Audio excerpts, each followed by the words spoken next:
C'est à la rubrique santé, nous allons parler des problèmes de nerfs maanaam problème ñi am problème mu nerf maanaam sciatique ak ñoomin seen mooy nerf ba coincé ci colonne vertébrale bi ak ñoomin seen Maïté dinañ ci waxtaan ak moom ci rubrique santé à 7h36 minutes fii sur la 99.4. Comment ça va? La rubrique. Maïté, je sais de quoi je parle, c'est hyper douloureux. Maintenant, trop affaire sciatique wala nerf. Voilà, donc nerf sciatique nag ñu koy wax névralgie sciatique mooy voilà li nga xamante ne mooy jàpp nerf yi nga xamante ne ñoo nekk ci diggante taat bi ak ndigg bi. muy nerf yi gën a ngande maanaam nerf yi nga xam ne ñoo gën a ngande ñooy relier colonne ñooy jàpp colonne vertébrale bi. muy benn partie boo xamante ne vraiment ay douleurs yu intense lay def su fekkee da nga ko am. da nga am problème mu nerf sciatique. voilà donc muy habituellement douleur bi da nga koy ressentir ci benn fesse gauche bi wala ci tànk bi yëpp en général. da ngay sentir sa tànk bi yëpp di métti wala nga sentir sa digg ginnaaw bi di métti régulièrement donc douleur yooyu noonu nerf yi ñoo koy def. day mel ni courant ñoo koy def voilà. day mel ni genre dañu mel ni lu ñuy pincé comme nga jàpp benn nerf ni nga bës ko nii ah gis nga genre douleur yu waaw damay expliquer rek lépp ci explication yi la xam nga.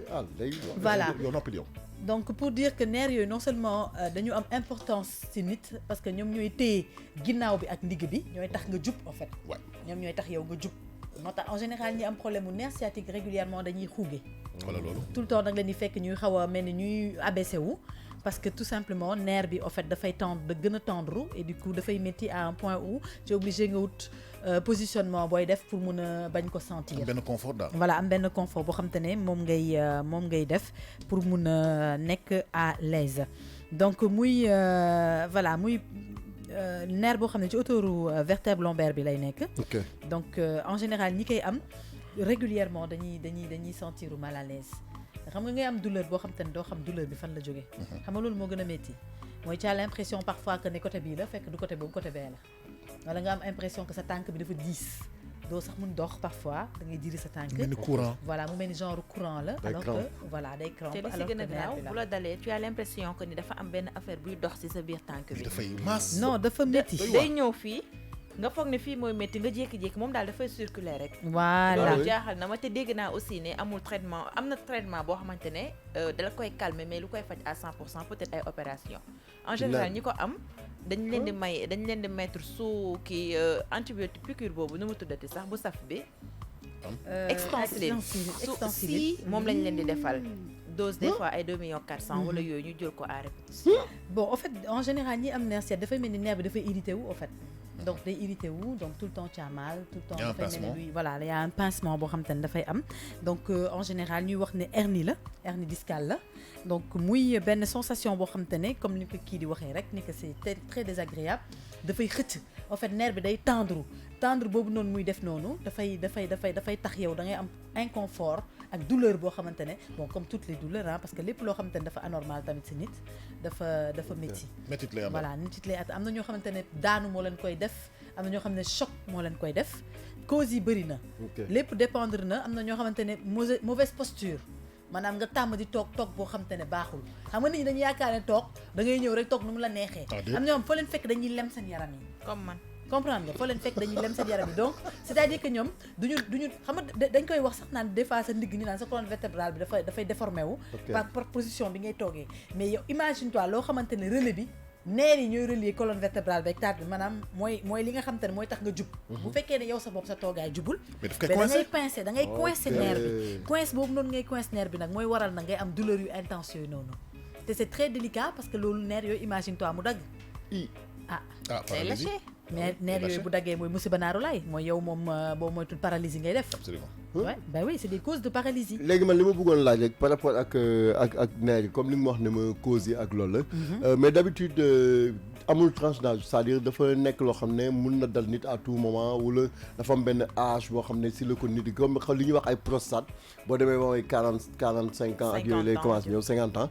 nerf sciatique yi moom amul âge wala c'est quelque chose boo xam ne. bon en général dañ ko daan gis nag d'habitude ci benn certain âge. mooy de on va dire 35 ans jëm kaw à partir de 35 ans ba 40 ans jëm kaw ci la doon gën a gis ay nit yu am problème mu nerf ak ñoom mais léegi comme ni nga ko xamee rek le monde évolue à un point où les gens sont exposés à tellement de choses que Ils grossissent, ils prennent du poids, les gens voilà, grossissent, ils ont de mauvaises habitudes. nerfs yi des fois ci ay comportement dafay rétrécir.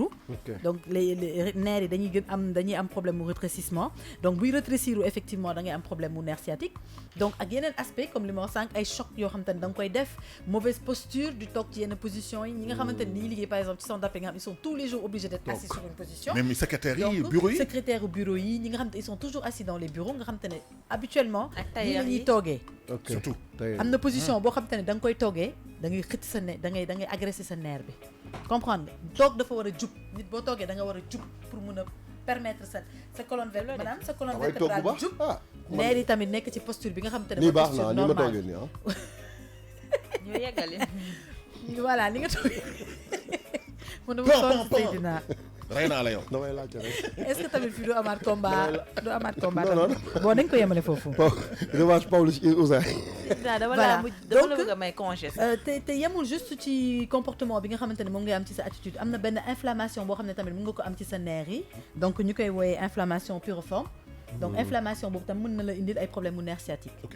donc day am inflammation booy am ci niveau wu nerf bi soo gisee sax sànq image bi ñu wane sànq ñu ngi wane Ana benn Cheikh tànk boo xam ne dafa am inflammation Absolument. tu vois donc boobu nag mooy cas bi gën a métti parce que non Ok. seulement da ngay am inflammation ba pare sa nerf yi dañuy rétrécir dañuy étroit donc day tendre ba pare di métti xam nga loolu dafa di lakk ci biir Ouais, ba am j'imagine, inflammation ouais. ñëpp xam nañ ne brûlure la booy Ah am ci oui, biir c'est donc terrible. imagine toi genre yooyu nga xam te ne doo toog doo taxaw doo tëdd j'imagine maanaam amoo benn position booy jël ba nga nekk à l'aise tu es obligé ñu jox la ay anti-inflammatoire jox la ay pommades musculaires yoo xam te ne Ay moom ngay diffuseur jël gel. voilà ay gel de massage yoo xam te ne c'est fait pour ay anti-inflammatoire la pour nga diw ko pour mun a Atténuer un peu les apaiser voilà douleurs. apaiser Ah douleur ouais, bi hein. voilà am na nag ñoo xam ne dinañ dem ba dañuy obligé ñu opérer leen ko boobu proposé nañ ma ko woon waaye man ko saay. man am ko na ñoo xam te ne dañuy dem ba Ñu mujj bi opérer, hein. dañ leen di obligé opérer leen pour Jamais. mun a defaraat nerf bi Oui, waaw. parce que nerf bi positionnement bi mu nekk mais est-ce que soit jaru dafa ko aussi waaw oui Waaw. ça dépend des cas. ça dépend ci cas yi Oui. c'est-à-dire dina toll xam nga mbirum nerf moom am na fu muy toll foo boo xam xamante ne voilà les médecins dañuy diagnostiquer ni que da nga war a def benn opération Ouais. parce que soo ko defulee mën na la indil comme j'ai dit une paralysie derrière wala nga dem ba yow sa bopp dootoo mënati am na position yoo xam ne dootoo ko mënati jël tu vois ah tu vois d'accord yaa ngi gis maanaam day métti ba yow sa bopp da ngay am inconfort tu as toujours envie de t'adosser de def nii genre de te courber pour sentir à l'aise en général ñi am problème mu nerf foo leen fekk dañuy jàpp seen ndigg wala ñu yore békki. wala ñu yor béquille wala ñuy sëgg xam nga wala ñu leen defal ay ceinture bu ñuy yoo xamante voilà ne des fois ñu defal leen ceinture pour téye ndigg agripper bi. nerf bi Ok. ak yooyu noonu parfois ñu tegal leen ay jartel naka lañ koy woowee sax kii yi ay genouillère ak Genouillère, tout ok. dépend na ci Chevière. ban léegi voilà sax am na yenn appareil yoo xamante ne dafay mel ni boule bu njëkk ba en bois la doon japonais yi ñoo ko fi doon indi xaw ma chinois Ak dañuy ñoo xarañ ci pédale say loolu. say tànk tànk mais voilà léegi nag am na yoo xamante ne genre day mel ni mbàcc moo nekk ci biir Ok. day am ay boule da nga koy branché ci courant bi électrode yi. bien sûr. Électrode yi ngay la. jël. Électrode yi la. électrode yi la Parce que waaw man Ah oui, hein. sama papa dafa am Waaw. loolu daf koy def électrode yi la koy jël di ko Day defar nerf électrode bi, yi hein. en fait Day voilà defar nerf dafay Ok. defaraat sa nerf positionné waat ko wala ba nga pare wut dafay bouillotte léegi boo jëlee bouillotte bi nga tàngal ndox ba mu tàng day ànd ak genre couverture am moom Waaw. tamit fi métti rek foofu foofu ngay nga teg koy nga koy teg Absolument. comme ça voilà après mu koy mais nag maasalaat. lépp li ngay gis lépp lu yooyu méthode yooyu yëpp ñuy wax dépendre na rek ci sa nerf sciatique ban état la Ban nekk. état la Absolument, c'est ok important. ok Ça veut dire qu'il Oui. faut aller voir un c'est médecin. très important parce que ku nekk ak sa nerf sciatique nu muy réagir xam nga tey nga jékki-jékki gis sa benn fesse gauche bi di métti sa taat bi fii di métti nga doo xam métti bi fan la jógee tu penses que ne c'est les fesses c'est sa pas les boulon fesses yi c'est le boulon nerf yi en fait loolu la ñuy wax boulon bu voilà desee c'est les nerfs en fait Ah, qui boulon font ok. mal day- nga yow su jékki-jékki fekkee ne yow oto nga yow. am Hein? inconfort nit oto nit waaw yow toogal waay bàyyi ko mu continuer waay yow. maa ngi jégalu bu sa dinjeer bi mu ngi nii ah. maa ngi jégalu waaye madame waroon nga warloo koon jox kii neer waay. yee métti moo tax ñu jox ko jinjeer ji yooyu naa kay nekk de- de- continue. kii kay day yokk neer léegi nag ma des fois nga am inconfort u toog donc il y a toujours des solutions qui sont proposées mooy nga jox la benn loo xam te ne moom ngay teg sa digg ginnaaw booy toog Ok. mën a am confort maanaam pour que sa colonne vertébrale bi mën a positionné wu bu baax parfois nga am te ndigg bi si digg ginnaaw bi carrément di métti donc on te donne toujours des anti-inflammatoires yoo xam ne moom ngay diw wala ñu jox la loo xamante ne comme ni Laari doon wax sànq moom lañ lay jox pour nga mën a positionné wu bu baax et que doo sentir douleur bi mais tout en sachant que ne comme ni ma ko waxee rek bu ci nekk ak typam la ok am na ñoo xam ne seen nerf yi dañuy tendre kese am na ñoo xam ne dafa am ànd ak inflammation am na ñoo xam ne déformation la ok déformation nerf sciatique dafa am mooy ñi nga xam ne seen nerf yi dañuy rétrécir dañuy étroit donc il faut que ñu ñooñu en général dañu leen soit opérer pour delloowaat nerf bi C'est une malformation. voilà alors. c'est une malformation wala nerf bi dafa coincé waaw. dëng coincé fenn wala mu dagg loolu yëpp mën naa nekk Dëgg la. dépendre na ci ban état ak ban lan moo waral loolu am na ñoo xam ne dañuy def ay choc yoo xam te ne bu ñu jógee ci choc yi dañuy am kii voilà sciatique. voilà lan lañ lay defal rajo scanner quoi. waaw dañ la defal rajo defal la scanner pour mun a gis exactement nerf bi ban position la nekk ak lan mooy état wu nerf bi à ce moment là ñu toog na diagnostiquer traitement bi nga xamante ne moom nga wax a def mën naa la wax sama expérience man dama xam nga naka laa ko sentir woon dama ñëw toog benn moment dama doon toog di jóg mais après ma sentir sama ndigg bi dafa am benn pincement bu ndaw quoi ma ne non li garaawul mais saa waay une semaine après pour ma jóg sama lal 45 minutes laay def pour jóg ah bon bii kii laa doon doxee ma ne la saa waay si kii laa doon jënd pomme de cidre laa jël Waaw. def ko si ndox bu tàng Vinaigre def si de samay cidre. vinaigre de cidre vinaigre bio.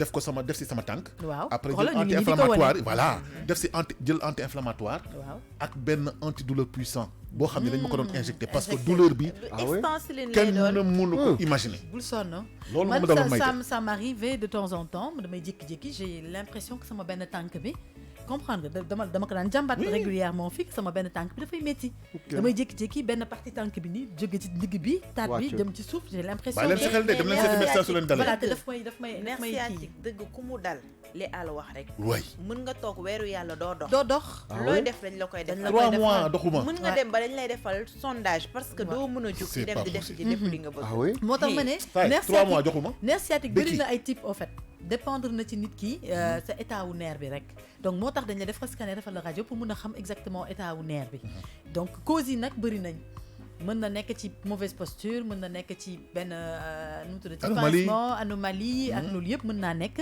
et de ce fait il faut aller voir un médecin boo sentir ay douleurs yu mel noonu maanaam diggante sa ndigg ba say tànk surtout sa benn partie bi Ok. booy sentir toujours si benn partie par Muy exemple ci metti. côté fesse bi nii tout le temps muy métti sooy dox wala sooy def benn mouvement ngay sentir douleur wala sa tànk nga bëgg a dox tu sens que y a de la lourdeur ci sa tànk maanaam sa tànk bi dafa diis ba mënoo ko yëkkati bu baax wala nga jékki-jékki sa colonne vertébrale bi di métti Danger. maanaam sa digg bi di métti nga yaakaar ne colonne vertébrale bi la fekk du colonne vertébrale bi en fait nerf yi di relier Ñoom diggante ñoo koy taat def. bi ak colonne vertébrale bi ñoom ñooy def loolu mais qu'est-ce qu'il faut maintenant pour prévention bi c'est-à-dire comme ñun ñi nga xam ne dalaguñu qu'est-ce qu'il faut D'accord. En fait, moi, je remercierai le docteur Pierre Ndiaye, qui est un grand neurologue. Ouais. Tu réponds à la question, après, tu vas. Voilà. Vas-y. comme par exemple Ouais. quels sont les trucs yan kii de prévention lañ mën a def si c'est dañuy def marche dafay sport wala lan lañ war a mën a def ba par exemple ñun ñi nga xam ne dalaguñu ah ñun ñi nga xam le ne sport moom c'est la chose la plus recommandée Ok. Billaay pour soo les bëggee ma nerfs. tontul la ko. Ah? Waaw. Soo bëggee rek ma tontul La marche, c'est recommandé. Le Ok. sport, c'est recommandé. Beaucoup de marches, c'est recommandé. beaucoup de marche ah Wow. Ok. Le sport, c'est recommandé. Il faut savoir comment s'asseoir et comment se coucher. comment se coucher Comment se coucher waaw parce que parfois am na position yi ngay tëddee yoo xam te ne mooy tax sa nerf yi di tendre mooy coincé sax des fois sa nerf ak bi. matelas orthopédique. Marta Non, orthopédique yi. mais Al. y a des matelas yoo xamante ne boo ci yàggee di tëdd munoo waxta doo am problème C'est mu ni nerf ñuy sciatique. tëddee sami tamit nañ def man moom damay dëpp moom yaakaar naa loolu mun de naa garaaw. toutes les façons tëdd maanaam lépp loo xamante ne ci nerf la xam nga yow boo xoolee si boppam sax soo xoolee maanaam corps humain ni ñu ko Nit, constitué ak nerf yi ni ñu positionné da ngay gis ne lépp jub waaw lenn dëngul Ok. li ci dëng peut-être mooy côté articulation Articulation ak yooyu. mais te articulation yi sax boo taxawee jub dafa jub ok day dëng parce que foofu c'est normal dañ koy def de manière flexible pour que nga mën a am flexibilité wu partie ouais, kii mouvement, voilà mouvement. mais sinon tout le reste c'est des nerfs droits donc nerf yi nu ñu droit noonu mooy loolu mooy seen positionnement normal Ok. bu fekkee da nga war a jël sa nerf bi au lieu nga droit yow nga nekk fa di ko waññaar mais Kon looy daal waññaar kay bu yàggee mu tëdd dagg moom- baa mu tëdd daal baa moom- mu baa mu wen kon lonk daal fenn tëdd moom jub moo ci gën tëdd moom juba ci gën lépp juba si. soit tu te couches tout droit wala booy jël tam benn position na nga jël position boo xamante ne dafay confortable parce que le problème est que quand tu te couches d'une manière inconfortable tu as tendance tout le temps à faire des mouvements mouvements yooyu ngay def nag Ok. bon à la longue mën na la indil ay problème mu nerf sciatique Absolument. voilà donc toog tamit booy toog tamit toog dafa jub waxuñu la nga toog def nii waxuñu la nga toog wengal wala def nga ne jékki-jékki rek ne bërit nga ne Bërëb du ma ko def si man. déet Loolu wala la. ngay toog wala ngay toog def nii ñi nga xam ne dañuy toog tout le temps di def nii ok mais ñu ngi xëcc seen nerf yi ñu ngi agressé seen nerf yi. Absolument. Voilà, il y a beaucoup de positions yoo xamante ne ils sont pas recommandés. nii baax na ba pare tamit une chose marche boo koy def gis nga sport boo mën ci def da nga war a dem seeti sa médecin sa cardiologue parce que mën nga def ok. marche nga def marche bu bëri boo xamante ne da ngay dem ba daf lay Ok. indil yeneen problème yoo xamante ne souhaité woo ko ci woon Dëgg la. li may wax spécialiste moo ma ko wax parce que dama gisoon benn dame tout le temps dafa amoon yenn problème santé ñu naan ko da ngay dem def sport mara détail dafa dem ba agressé rythme cardiaque am ba dafa mujjee génn àddina si kon nag yaakaar naa ne boo waree def sport bu mu mun ci doon war nga dem seeti sa médecin mu xoolal la sa rythme cardiaque lan la méngool nga war ko def waroo ñëw rek di marche toog fi marche benn 2 heures de temps wala 3 heures de temps ñëw di à part sonn booy bëgg a di ko def à répétition loolu aussi je pense que ne Maïté war nga cee wax. Pour boucler la boucle, terminer ta rubrique, quels sont les conseils pratiques utiles et orientation objective yi nga xam ne moom ngay jox gars yi nga xam ne dañu am problème mu nerf wala signe yi nga xam ni rek day révéler ni que yow mi si sciatique nga jëm. Alors la recommandation principale bi nga xamante ne moom la ñuy def habituellement c'est le sport.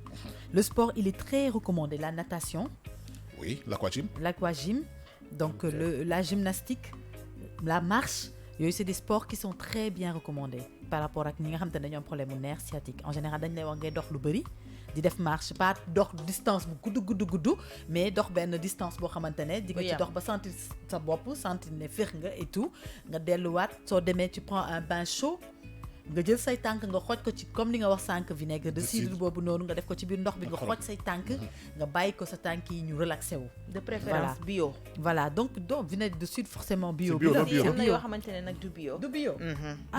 kon loolu tuddatul vinaigre de cidre xanaa. boo demee si grande surface yi di ko jënd dañ koy bind am na boo xam ne dañ ci bind bio. am boo xamante ne binduñu ci bio noonu lañ koy bàyyi. cidre mooy cidre pomme bi. waaw mooy cidre pomme bi voilà. donc moom ngay jël nga def ko ci biir ndox bu sedd nga def rajouter ci xorom tu mets tes pieds à l'intérieur nga toog nga relaxé. Ça soulage. Et tu t'assois correctement. S'asseoir correctement dañ koy wax da ngay boo gisee sax boo demee école booy jàngi école en général en classe au primaire maîtresse yi tout le temps dañ lay wala maître yi dañ lay forcer à ce que ngay toog correctement. Tu vois, donc ça veut dire que posture boobu noonu c'est une posture qui est très importante. Il faut savoir s'asseoir correctement, se coucher correctement, éviter yenn mouvements brusques yi parce que yenn mouvements brusques yi tamit mën na tax nga am problème mu nerf sciatique.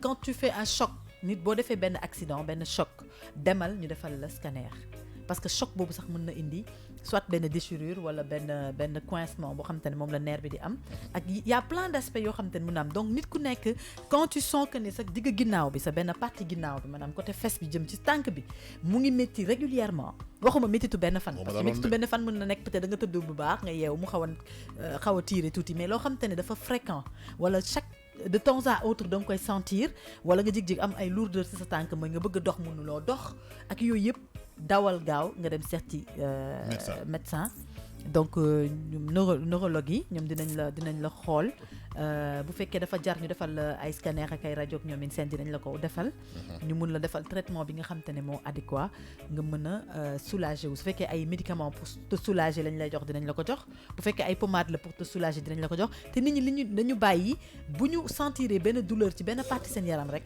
ñu jël n'importe quelle pommade def ko ci wala ñu koy ci def ba pare di ko bës neer kenn du ko bës dañ koy raay les pommades bañ nañ ko ba léegi booy jënd pommade sax dañ la koy wax même pharmacie da ngay dem ñu ne la carrément il faut pas appuyer il faut juste masser nag ne veut pas dire bës xaw ma mën a waxee daal ci français voilà damp bi bàyyi leen damp seen yaram mi partie yi di métti ngeen di raay il n'a pas besoin de ça les pommades même non sont des anti-inflammatoires yoo xam ne da ngay raay rek boo raayee rek garab bi dina dem def effet directement ci nerf bi dina dugg ci biir yaram bi def li muy def donc soxla woo ngay bës day leen di raay di raay ndànk bu demee nag ba li ngeen di raay noonu sentiratoo leen soulagement dem leen seeti médecin mu xool leen jox leen diagnostic bi war ngeen xam nan ngeen di def ba mën a sentir à l'aise donc nerf sciatique franchement c'est un truc hyper douloureux pour ñu ko xamul ñi ko jot a xam nag xam nañ douleur bi ci nekk mooy inconfort boo xamante ne kenn mënu ko expliquer sama yaakaar ne sama mi sax di ko expliquer sax mënu ma kaa expliquer réellement ñi nga xam te ne jot nañ ko dund xam nañ douleur boobu ni mu